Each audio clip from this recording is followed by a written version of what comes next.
Magick.me is the world's greatest school for magic, meditation, and mysticism. You can learn everything there, from chaos magic to hermeticism to meditation to how to supercharge your finances and take absolute control of your destiny. In short, you get all of the tools you need to turn chaos into beautiful, scintillating order and master your life.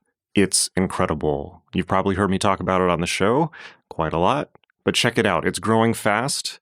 And I just want to say, if you're confused about where to start, because I have so many courses there, the Adept Initiative is the place to go. The Adept Initiative is the flagship course on magick.me, and it contains everything you need to know to master the most profound ancient techniques of changing your consciousness and the most modern and cutting-edge tools and systems for absolutely turning your life into a masterpiece.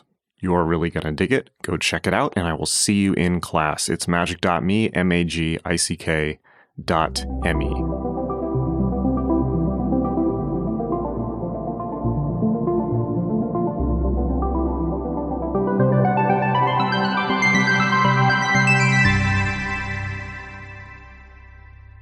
So welcome to the show. I really appreciate you being on. So your name is Darrel Perkins, and your recent book is The End at Hand, An Illustrated History of the Apocalypse. Maybe we should just start off with, if you want to talk a little bit about who you are and about your book. Sure. Thanks for having me, Jason. My name is Darrel Perkins. I'm from Providence, Rhode Island, United States. I got interested in printmaking in college in my undergrad.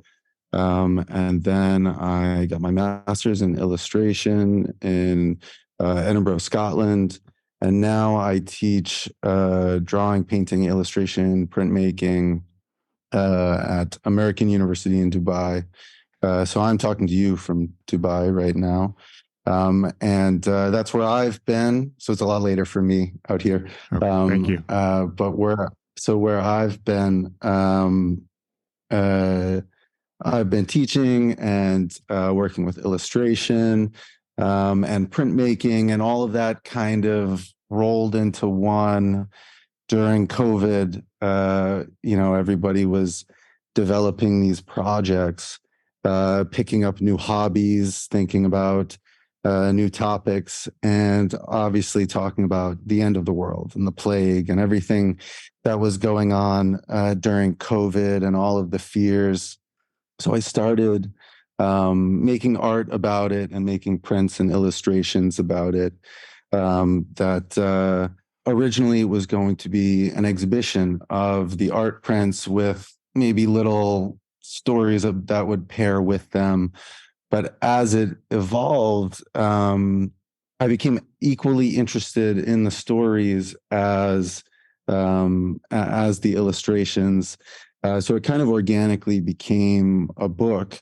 So it's my first book of this kind.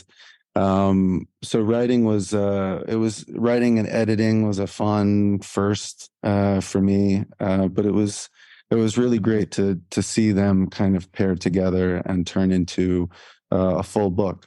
Finding more and more of these stories about the end of the world. I was just going to say, so you would say that the end of the world is a topic that has probably always been with us. And so my first question was going to be, since you were doing this during COVID, did you find lots of similarities with other narratives to kind of what people were saying in the general culture during COVID, or were they actually really different? There's something that ties them all together. There's every single one of our fears are brought together about this sort of end of the world that we always seem to think it's about us. It's about our end of the world. We're going to be a part of it. It has to happen during our lifetime because it just would make our lives more interesting if it happened during our lifetime. When in fact, it has happened millions of years ago, and through these different mass extinctions and different societies have collapsed. So I talk about the different ways that it can mean like a world-ending event. But for the most part, the bulk of the stories is about how we thought it would happen and then didn't. So sort of these human follies that have this very similar link of looking back on it, how silly, how quaint for us to make these mistakes, the hysteria and the mass fear that comes out of these things. And COVID certainly had lots of that. Not that it wasn't a big deal. It turned out to be, definitely world altering, but not world ending. So I'm curious, I have a lot of questions actually. So I'm curious, in a lot of these stories that you collected, were most of the stories about things that were in the process of happening or prophecies about what might happen in the future? Like I think of like the book of Revelation as this will happen sometime in the future, whereas maybe like, a narrative of the Black Plague as it was going on from the Decameron or something like that, or something in that literary vein would be more of on the ground. Yeah, it's a combination. So I would talk about each individual story, but then always relate it to today somehow. So, if there are these stories of,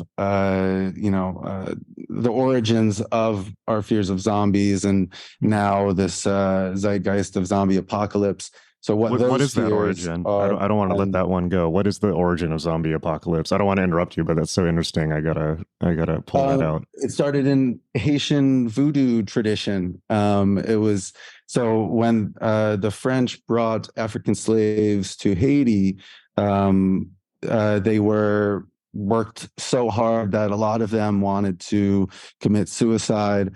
But in their culture, they decided to keep their loved ones alive. There were these folktales, these stories that would come out and said, if you do, you'll actually be trapped in this undead world and have to work this plantation for eternity as this undead zombie-like monster. And it sort of evolved, and then it became all these other things with witch doctors that would discover these potions that could make you seem dead and then come back to life.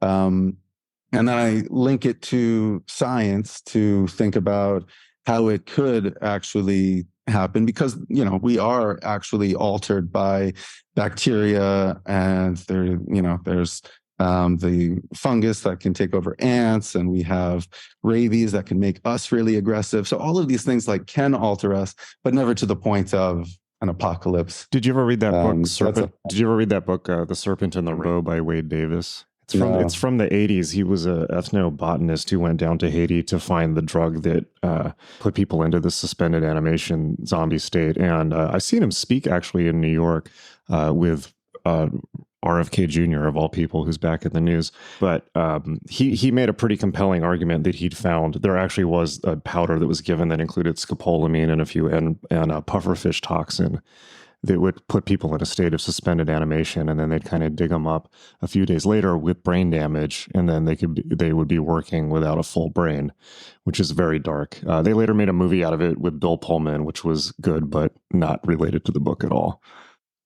Yeah, it sounds really good. Yeah, I did read articles about that, but I don't think I read that exact book. It's a good book. Yeah. Anyways, so super interesting. So I don't want to get too off track. So another question is, do you feel that there is any time in at least Western history where there has not been a prevailing end of the world? No, I believe no. I believe that there is always, every generation has their fears that are unique to them. And I try to go through them, and then every culture has their own folktales and traditions, and religions have their own. So I try to spread it all around the world, all around history, going back in time, and then going into how it could happen. And most of the times, just how even smaller communities like cults can fall for. So it's a cross-cultural thing, you would say. It doesn't, so many people talk about Christian eschatology or relating to the kind of Christian mythology, but you think it is a cross-cultural phenomenon? Yeah, there are some cultures that more of their stories tie together than we think. But then there's always something unique about a situation. For instance, a lot of the eschatological stories about the end of the world. There's this idea of either life cycles or redemption or humanity run amok, that God has to come and clean the wrath and purge the evil out of the earth. There are these sort of through different religions, there are these uniformities that line them all up together, but there are some that are different. Like Japan has a really interesting one because of this unique geographical situation where they are on a fault line of tectonic plates that shift. So they get a lot of earthquakes and tsunamis. So they're sort of this apocalyptic, they're living within this fear of the end of the world more than the rest of us because of this risk of natural disaster at all time. So they developed these myths of this giant catfish that lived under the ocean and below the islands, that anytime there was an earthquake, it would rattle and shake Japan, and to them their world was ending because this giant catfish was writhing under the water, and there was this god with this smooth stone that could balance it and keep everything balanced and calm. But it was only when the catfish would ride free that they would get these natural disasters. And so now there's still this culture of balance that they really care about. So they stack rocks to create balance, and they'll do that in their home. These pebbles, the smooth pebbles, this Zen garden, that type of thing is based off of this. They now think of the catfish as a symbol of rebirth, because anytime there's a natural disaster, there's this idea of rebirth. Yeah. Japan is a really interesting case because, not to be crass, I apologize, but they actually have had 2 nuclear bombs dropped on them, and then they went through Fukushima. And so, if any, there are many cultures in the world that can, claim to have gone through like truly apocalyptic events, Poland, things like this.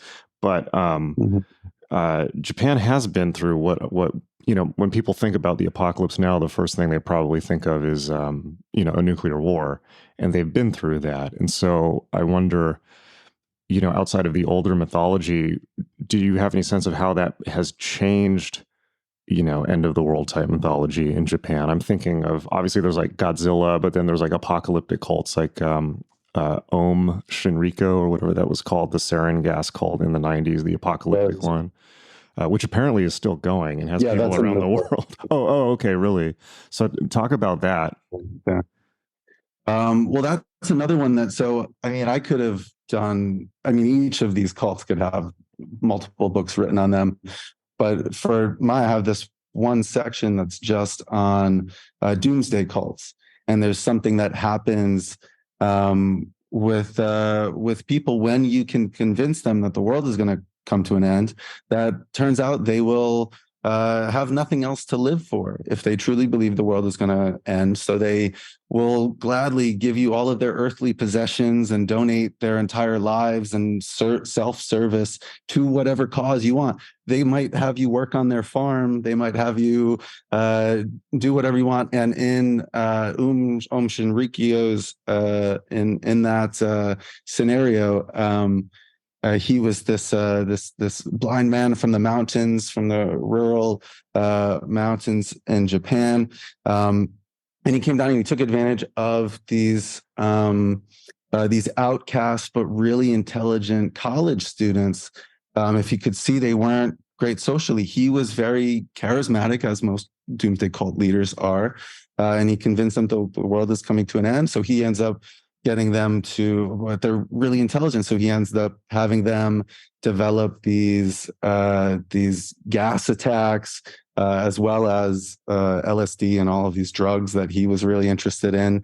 And he would have them drink his blood and all sorts of crazy stuff. I think he had his own anime as well. The Shoko Ashihara, he produced his own anime about himself, I think, at one point as a recruitment video. Oh, really? Yeah. That would work. So he, but it ended up being they're Japan's worst home terrorist disaster. Yeah, I remember reading a thing on Vice a couple of years ago that they're kind of coming back and people are worried about it. And I think they're now international, which is under different names, which is concerning. But that brings up a really, maybe forgive me for being reductionist, but that's really interesting where you're saying that this is a really good way to control people. Do you think that alone might be a big reason why this is such a kind of pernicious meme that's so well rooted in different cultures? I mean, and also I was thinking, is Christianity really that different?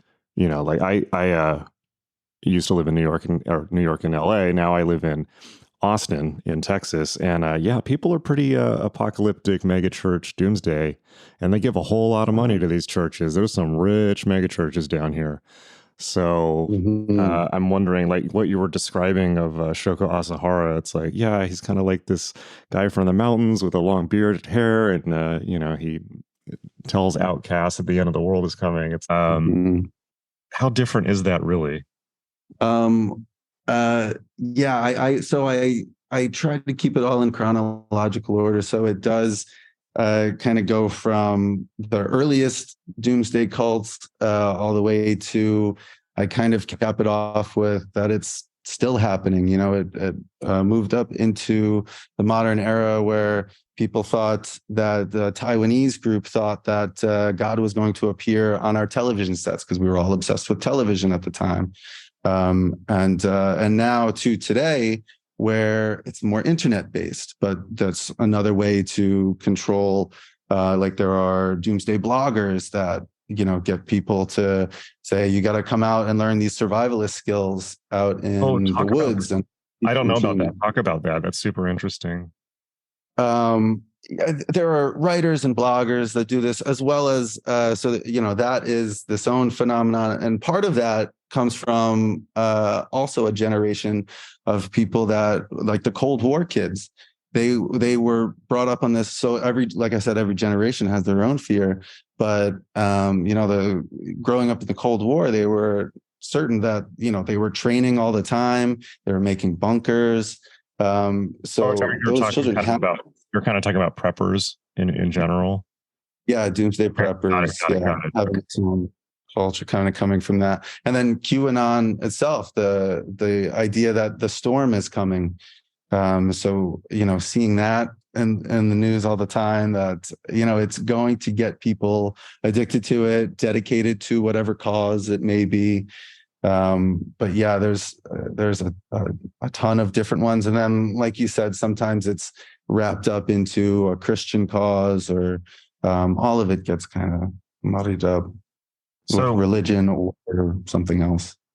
what are the big repeating themes that?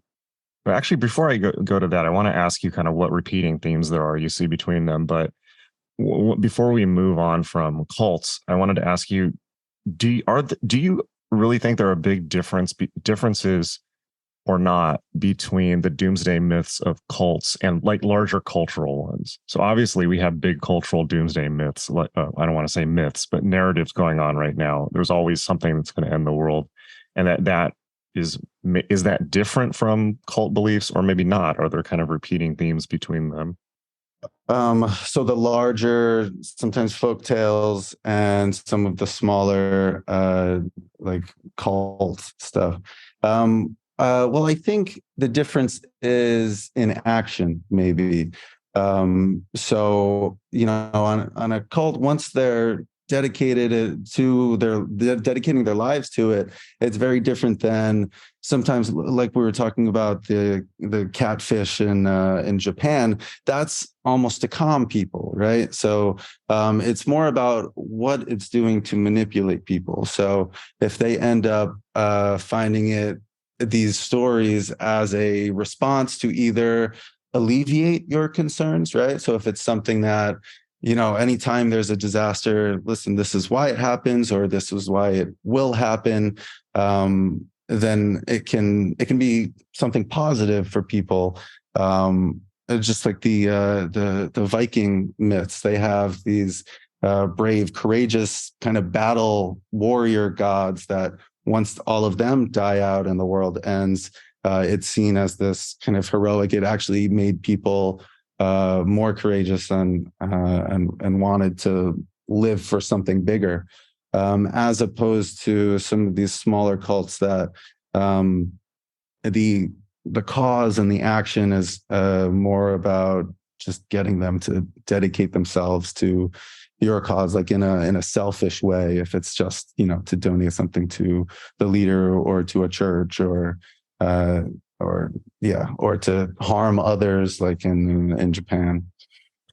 Although, I mean, when I think about, I have to be careful about what I say, but I mean, like, when we have huge cultural, big scale stories about civilizational threat and risk. And I'm just, and you're saying this because I'm a bit cynical. It's like, I'm wondering, it's like, I'm not saying those things are not necessarily not real, but at what level are those also being used to mobilize people and push their fear in a certain way and get them to dedicate their life energy to certain things?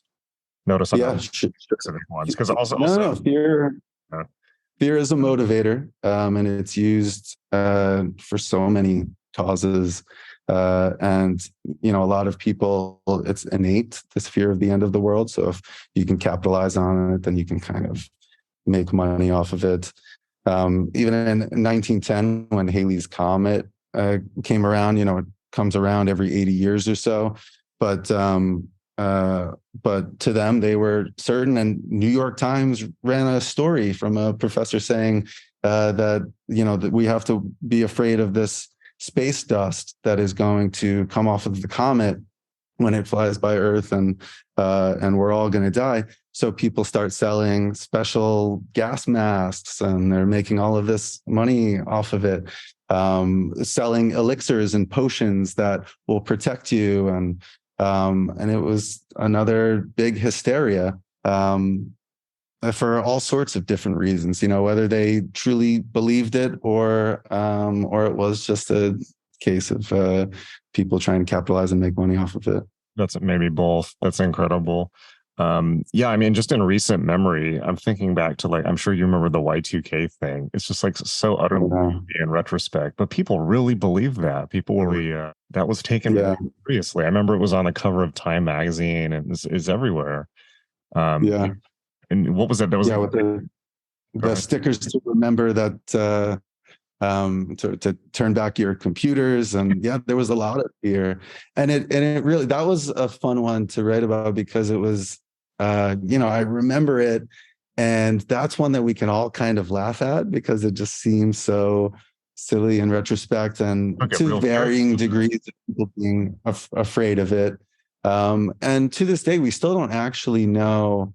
There are conflicting things that you'll find, because they put in, like, $100 billion globally to fix the computers to make sure that nothing happened. So who knows if it actually did fix anything, or if it was nothing to worry about anyway. Well, that kind of brings up another question for me, which is, I'm a 90s kid. I remember that. Actually, Heaven's Gate happened 15 miles away from, or 15 minutes from where I was, grew up, in Southern California. Yep. Yeah. With the, what was that guy's name? With the sneakers, that were going to commit mass suicide and join the comet that was going by. Joe Applewhite. Yes, that's the one. Yeah. Real strict individual. How anyone fell for that, tell me, but it's how it goes. But in the 90s there was such millenarianism. It was like, it was in all the media. Everyone was like, no matter what you believe, we were going to hit 2000. And is it just a number? Well, let's see. And the 90s were an apocalyptic and millenarian time, and cults always come out during that time. There was there was Heaven's Gate, there was all this stuff. And then I think ironically, at the turn of the millennium, a lot did go wrong, but obviously the end of the world did not occur. And so I'm wondering, is there a kind of, do you feel that there's a difference now between now and then? Like, I'm not sure exactly what my question is, but I think it's a lot harder to motivate people with pressing end of the world narratives now that we're kind of past that millennial point. Oh, I don't know. I know what you're saying about that turn of the century, that people were getting really riled up. But then 12 years later, there's the Mayan calendar. And now with the internet, all ideas, even a tiny little fraction of an idea, can be blown up into this giant thing. And I think the Mayan calendar of 2012 was the first one that really got kind of snowballed because of the internet. There were people saying that it was going to happen this way and the world was going to end this way. When in fact the Mayans probably weren't even interested in predicting the end of the world. That was just the end of their date in the calendar. And there was a damaged tablet that it's hard to even know what they were saying about it, but it probably wasn't about the world ending. Maybe it was just a life cycle that, it would start something new, in which case it's a positive thing that we were able to live through this, this life cycle that to them lasts like thousands of years. Yeah. Yeah, that was a funny one. I remember during COVID, a lot of people were putting out memes that were like, well, they just forgot to, forgot to flip a few numbers around. Really, they meant 2020 or 2021. Yeah. Oh, imagine if those had coincided. We would Right. assume it was Mayans. And there'd be people dancing in the streets, burning things. Well, we actually have all been through this just apocalyptic period recently. And are there human behaviors that you during actual crisis periods? It's interesting. I read a book called just Revelations by Elaine Pagels, the Gnostic scholar, and she was saying that the book of Revelations was kind of like this cultural myth to describe the agony of Jerusalem being sacked by Rome in AD 70. And really what that's about is it's a record of a war and the Emperor Nero destroying Jerusalem and the Second Temple. And that it's, I think this is easier to see now because we understand in our current period that myths are like these big blown up political cartoons of events now. It's like we understand, I hope, that like a Marvel Cinematic Universe movie is not real, but it is talking about themes that are present in our world. But I guess in hindsight, looking back 2,000 years, it's not so clear. But I'm kind of wondering I think that in big crisis periods like COVID, I think that human beings have a real tendency to mythologize what they're going through. But studying this stuff, do you see that that's a pattern? And do you see any other patterns of human behavior, for better or worse, kind of emerging out of these periods that maybe we just saw repeated during COVID? That's an interesting point. We do have the benefit of hindsight and global awareness now, and a lot more awareness of history. We are going to make myths out of everything around us, but so many times we can see what's happened before. It reminds me of the story of Noah's Ark, which is one of the oldest tales ever told. It's also about the apocalypse and a global flood, which is a recurring theme that happens in different cultures, and every culture has their fear of it. It goes back so long ago, and it's in so many different oral traditions, probably because there was a big flood in Mesopotamia that, as far as they were concerned, their entire world was wiped out. When you see your entire village and your neighboring villages all swept away and everyone's displaced, as those people spread across Africa and Europe and Asia, they tell these stories, and the stories evolve, and those become myths, and then they get attached to religions, and then they become these things of tales of the end of the world. Of course, there's not enough water on Earth to have a global flood. But to them, it grew into this thing that it wasn't just my village and all the other villages on the river. It was the entire world. So of course, everything grew bigger. I think because we have more awareness now, when something like that happens, we can look back, and we have the benefit of being able to look back on history and say, look, this is just a flood. This is just a plague, just like the others. This is just X, Y, and Z, That's really interesting. And it's like looking back on trends through history. It's the question for me is always, and I think the flood is a perfect example, is the fact that there are flood stories throughout all these cultures, does it mean that there actually was a flood and that this is a remembrance of it from various perspectives? Or does it mean that that story is just how kind of embedded in human consciousness? For instance, I'm sure every culture has a story about human beings that can fly, but human beings can't fly. And as far as I know, there was no time in history where humans could fly, yet that's a universal myth. And maybe the flood or the world being destroyed by fire is something like that. Or maybe it's just that floods in general were so prevalent that they seemed apocalyptic whenever they happened. Maybe there was no one great flood. But that's always kind of the question for me looking back on things like that. And I feel that sometimes sometimes the line is it's hard to tell which one it is or both. Yeah. Yeah, it's tricky because it is in so many cultures, and it is there so much fear. In the 1500s in Germany, this mathematician and inventor, he was really successful. He was the first professor of astrology at this really lofty German university in the 1500s. And he discovered that all of the planets were going to line up, which to him meant something massive had to happen, which now we know it happens. Again, with hindsight, we know that it happens about every 100 years or so, all the planets line up. But to him, something big had to happen. And then he was interested in astrology. So he looked and saw that it was a Pisces year. So to him, he's doing the math and he's like, well, something big is going to happen. Okay, it's going to be the end of the world. Okay, it's a Pisces year, flood. So he puts these two components together and announces that the world is going to end by flood at the end of this year. So people and word starts to spread. It goes all the way to London, and people prepare. So wealthy people got these big boats, and they loaded their families on the boats at the end of the year. And it was a very dry year. And there were people on the shore kind of laughing at them, saying, you guys are fools. But then it starts on this particular day that he decided this was when the world was going to end. It actually did start to rain.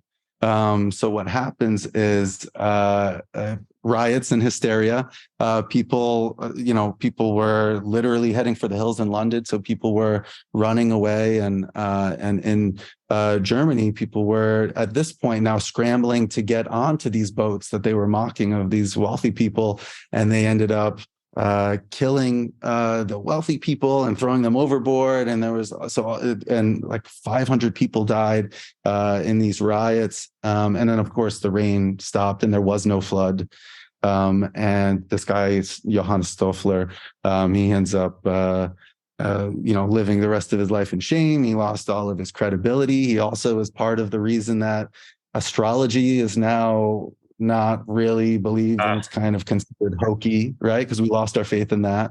Okay. And he ended up dying of the plague later on anyway. So that's so interesting that this one was wealthy people. Yeah. Do you know, because it's like, it's the stereotypical thing. It's like, oh, that's always uneducated people who believe this stuff. But I think it's interesting that it's wealthy people. And it makes me think, earlier you were talking about really educated people joining cults. And that seems to be like very prevalent. I mean, like, I don't know if you saw that a couple of years ago. There was that Netflix documentary, Wild Wild Country, about Osho, the Rajneesh, and all those, like, it's like all grad students joining this cult, and they had an end of the world thing, and then they ended up trying to like poison everyone in Oregon with E. coli, just like total insanity.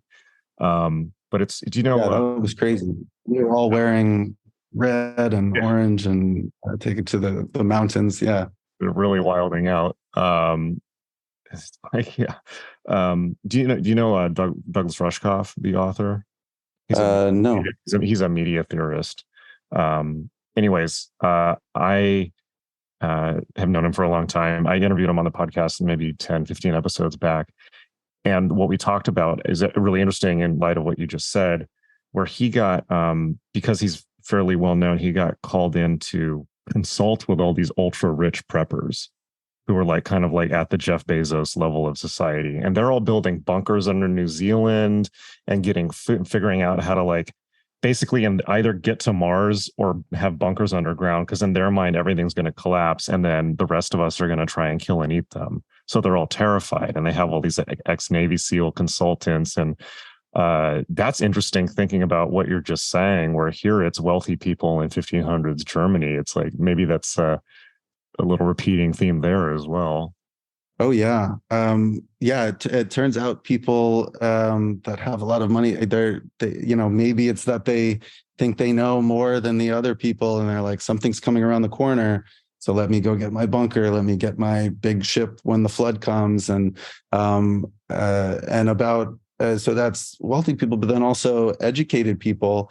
It's not always about critical thinking or innate fear, right? So it could be so many different reasons that we fall for it, or anyone falls for it. Just seems like a human thing, maybe. I mean, like one thing that people say a lot is that this is maybe people's fear of their own death. It's just projected on the whole world, and they want to involve everyone in it. Did that seem to be true from your reading? Yeah. I mean, if you think about it, it's kind of a heroic way to go out, right? So whatever it is, if the world ends, then at least we're all going out together, and it's not just me alone in a bed being sick with nobody knowing, alone. Everyone's big fear, right?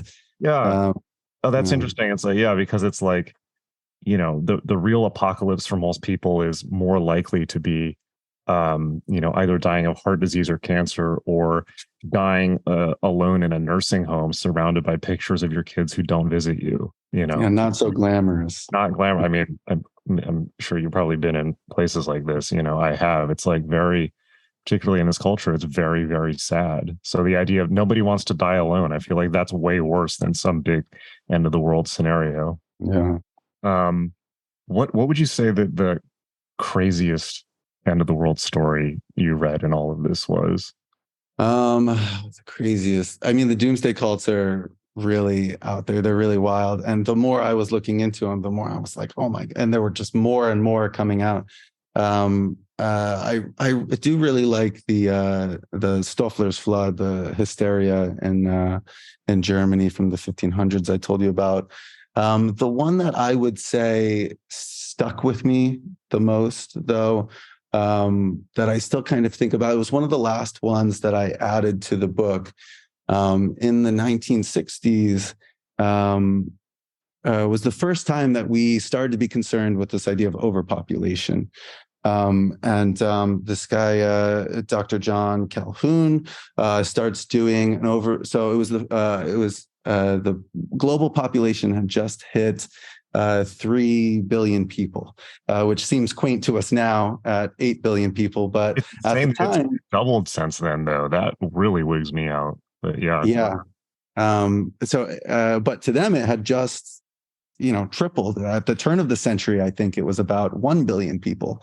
So to them, it was like, how could, they were noticing less space. So they were thinking, so he does this research with mice in a giant cage that had plenty of space, and even had these little side spaces that they could all kind of nest in and be really comfortable, and with unlimited food and water. And they all had a great society, and everything was working well. But of course, as mice do, they procreate and multiply. And as space got limited, even with unlimited food and water and resources, it was as space became tighter, society kind of collapsed. So all the things that, if we want to look at all of the changes and how we interact with each other. So of course, the strongest, the most aggressive of the mice take over those luxurious spots, and then force the others to kind of cower together in the corner, and they stop grooming themselves and they stop taking care of themselves. Remember this. It's like when you get incel mice. Yeah. So it creates just check out. right? that literally are checked out of society, remove themselves.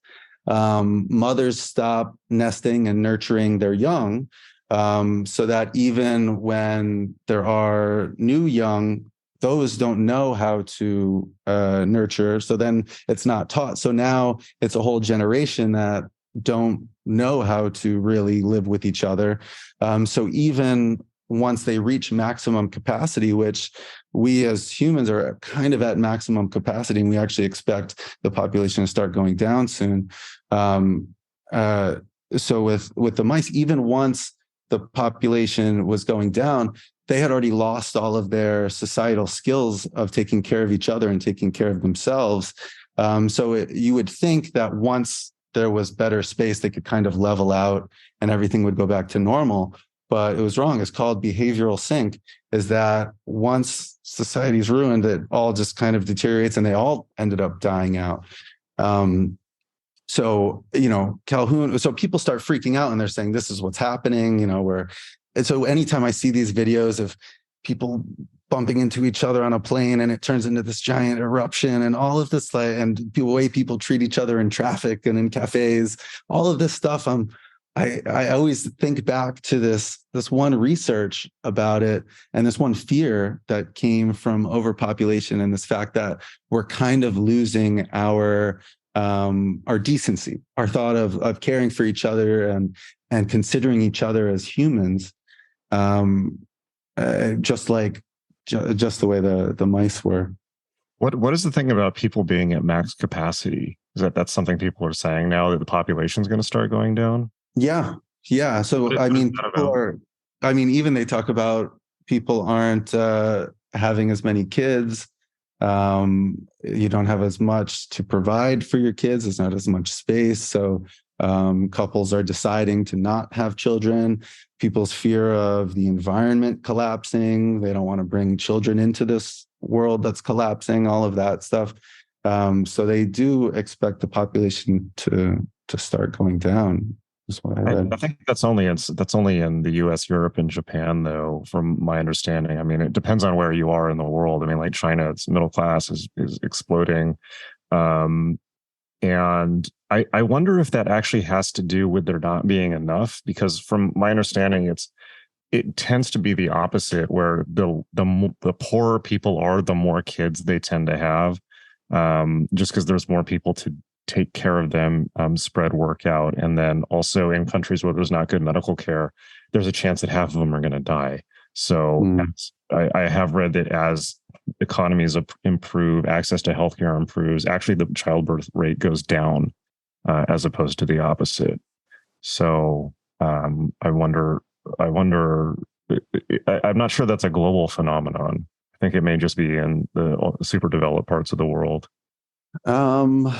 Well, from what I read, it was, it can't really, we wouldn't be able to support ourselves beyond like 10 billion people or something. So at a certain level, it just naturally, we would all, the population would have to. That's disturbing, because I mean, it's like that happens with like deer populations, right? But it's like the natural thing is they all die of chronic wasting disease if there's no predators and there's too many, because there's not enough food for everyone. And the natural process is not, I'm sure that starving to death of chronic wasting disease is an awful way to die. So much worse to be killed by a predator. So yeah, I wonder. That's cheery. Well, hopefully it all evens out. I mean, I would like to think that humanity is a self-regulating system with intelligence, unlike deer, or something like that. Yeah. I mean, I try to keep the book really light, and my research, I found it kind of fun, and there were a lot of nice stories. There's no way I could write a book with that was really a downer. I wouldn't take any enjoyment in it.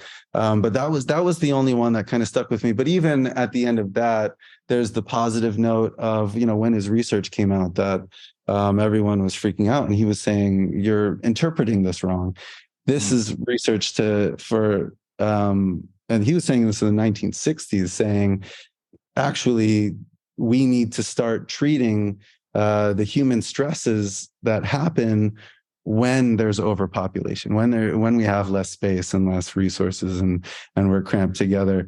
So all of the anxieties that people are feeling, he's saying now is the time. So this is just step one in research. So it's saying, okay, if this is a problem, how can we actually treat it so that we can still nurture each other? It was more optimistic than this fear. So it seems like maybe in researching all this over a long period of time, it's giving you more of like a sense of humor about these things, maybe taking it less seriously. Yeah, I mean, like you were saying, as a cynic, I mean, I've always been a bit cynical. I have a dark sense of humor, so I want to be able to laugh at this stuff and at least have a good chuckle at it. But yeah, every once in a while, there's something that kind of sticks with you, like, oh, that one. Mm-hmm. I mean, do you have any thoughts on how you think the world would end? I'm not sure it will. I think that would be too easy of an out for people. I think people have to manage, but that's an interesting question. What I was going to ask you next is, like, if we just narrow the scope a little bit and let's look at, like, for instance, like end of the world myths over the last, or narratives, it's probably a better way to say it than myths, over the last 50 years. I'm curious about themes there, because I can think of so many that we used to hear about all the time. I mean, pretty much global warming, climate change has been in there consistently. Pandemics are obviously a concern, but then you've got things like, overpopulation. Like, you remember that movie Soylent Green, right? It was like peak overpopulation fear. There's, remember there was 2012, there's Y2K, but then there was like, everyone used to talk about peak oil nonstop. And then you never hear about that anymore. Possibly because we started fracking and the oil industry started putting out tons more propaganda against it. Or like in the 80s, everyone was convinced there was going to be mutually assured destruction. That went away. Now it's back because of Ukraine, potentially. The nukes are back on the table. So I'm wondering if you've seen kind of like any cycles or themes, even just within our lived memory, of these kind of narratives arising. Yeah, it's true. They come in cycles, these fears, which, in reality, once something is introduced, it's always at risk. So of course, after World War II, when we actually used nuclear weapons, the fear for decades was that, and that's part of the Cold War. But then in the 90s, these peace treaties were signed, and we're not as afraid of mutually assured destruction anymore. But there are others that are just kind of natural disasters that can happen and has nothing to do with ourselves and how we mess things up. And sometimes people are more afraid of that, even a solar storm. So these magnetic fields that shoot out of the sun and normally zap right by us, but every once in a while it will give us a direct hit, which happened just after the start of the electrical age, and all these fires started.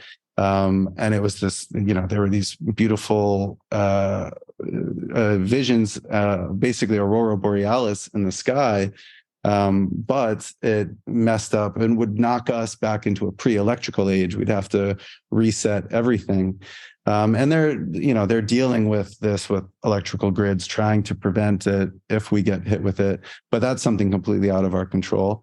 And then there's the classics like volcanoes. So that actually did end the world twice, wiped out two different sets of dinosaurs before us.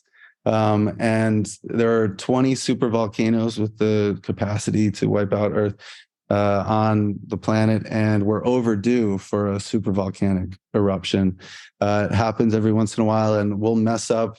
It will mess up our the sky and the air and the sun getting through, and our plants and agriculture that come from that. So it can, and that can happen at any moment.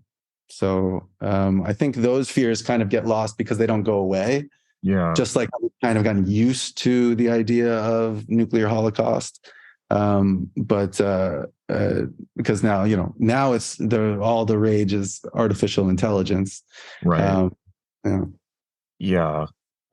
Which I used to be much more apocalyptic about AI, and now I'm less. I think that the biggest thing that's going to come out of AI is people losing their jobs, and then, but it's also going to be people learning to work with AI, and things just change. Things are just going to change really fast. I think that Yeah. after COVID, it's certainly harder to it's probably harder to dismiss big events like this just because we just went through a global pandemic that did unthinkable things that nobody thought possible, like shut down the entire planet. So Mm. it's not maybe not so easy to kind of brush off doomsday scenarios anymore, unfortunately. But then again, I mean, on the other hand, it's like we went through COVID, everyone pretty much made it. I mean, the world didn't end. It seemed like it was going to be Stephen King's The Stand for a little bit there, but it Yeah. wasn't. You know, it's like people pretty much pulled through a little worse for a lot, or a lot worse for the wear, but you know, it didn't end. Yeah. Well, maybe we should maybe just to wrap up the conversation. I mean, I need to ask the obligatory question. It's like, what is it from your research? I mean, like, what can we learn uh, from the past on this? I mean, either you know, maybe the most important question is like, what can we learn from this coming out of to help with coming out of COVID and the hangover from COVID, and also in preparing for future events, which certainly will happen, and I'm sure will not end the world, but may feel like that at the time. Hmm.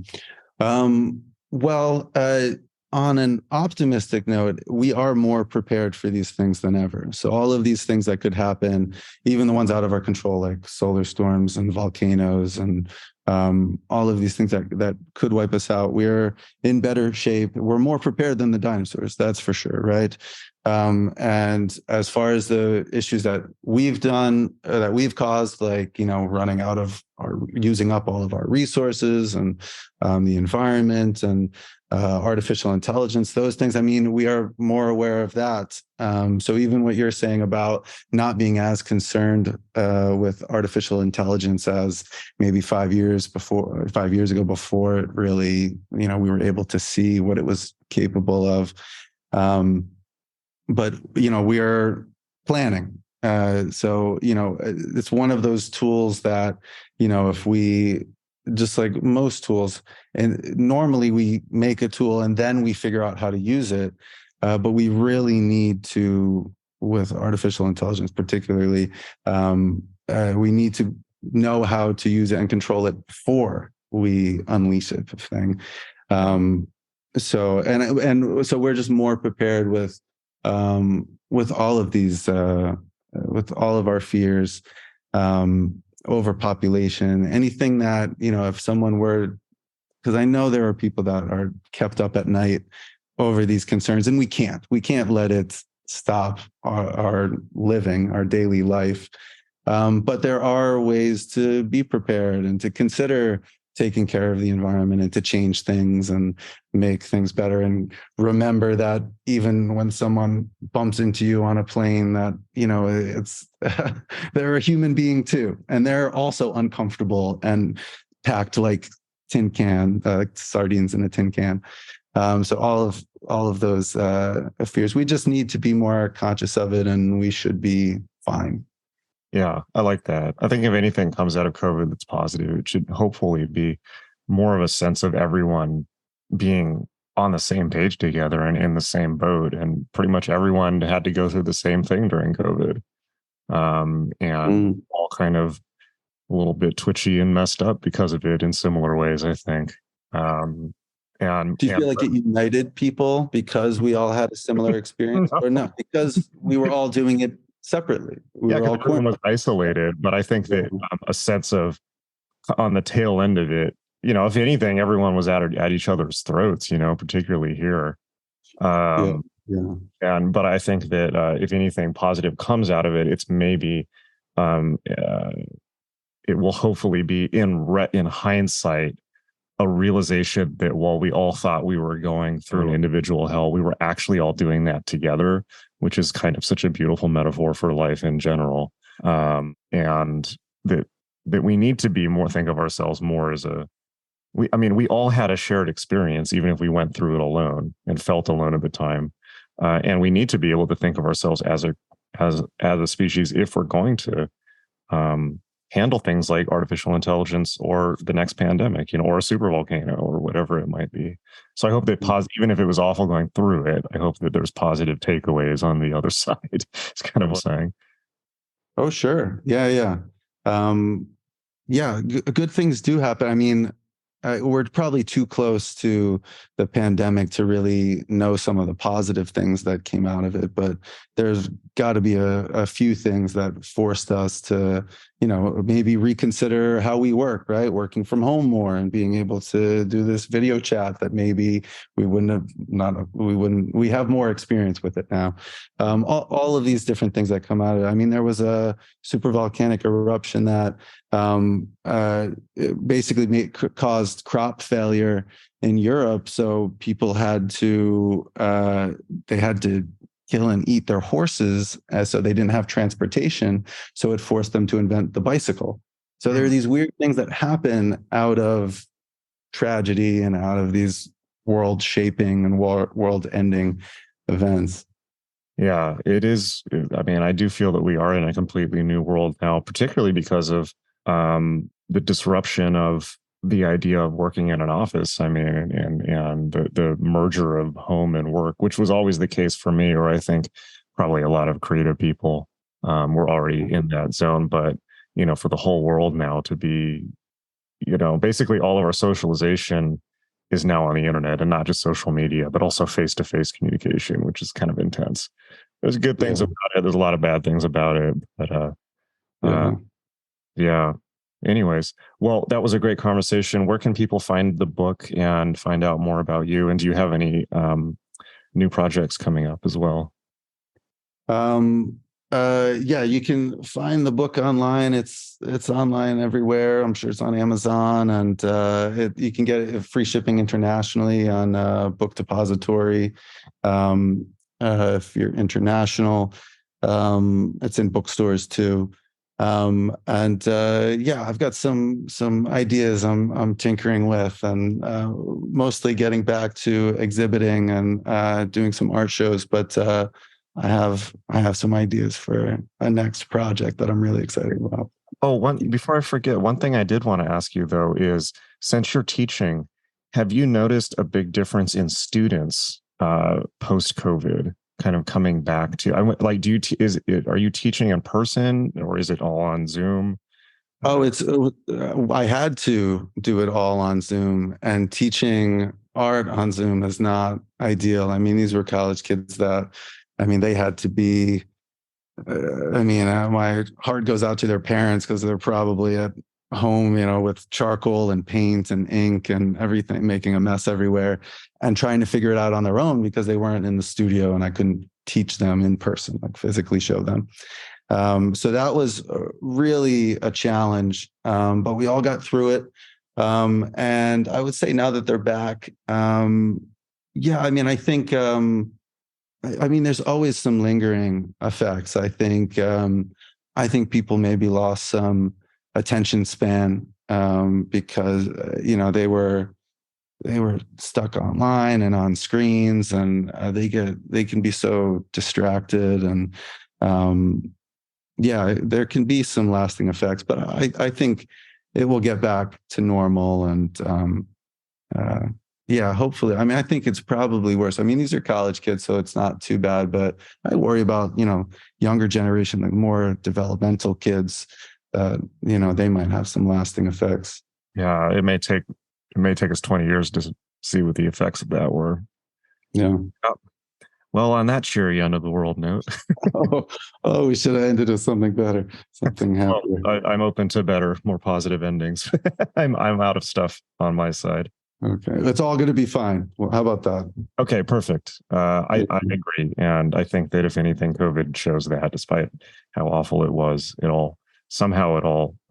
feel that no matter what, somehow we all pull through in the end. All right. Mm-hmm.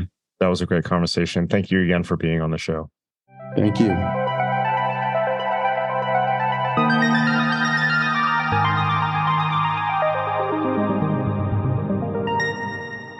All right. Hope you really, really enjoyed that. I definitely had a lot of fun in that conversation. Meet us at magick.me, magick.me, my school for magic, meditation, and mysticism, where you can learn all the skills you need to unleash your true self. I will see you in class, and until next time, hang in there.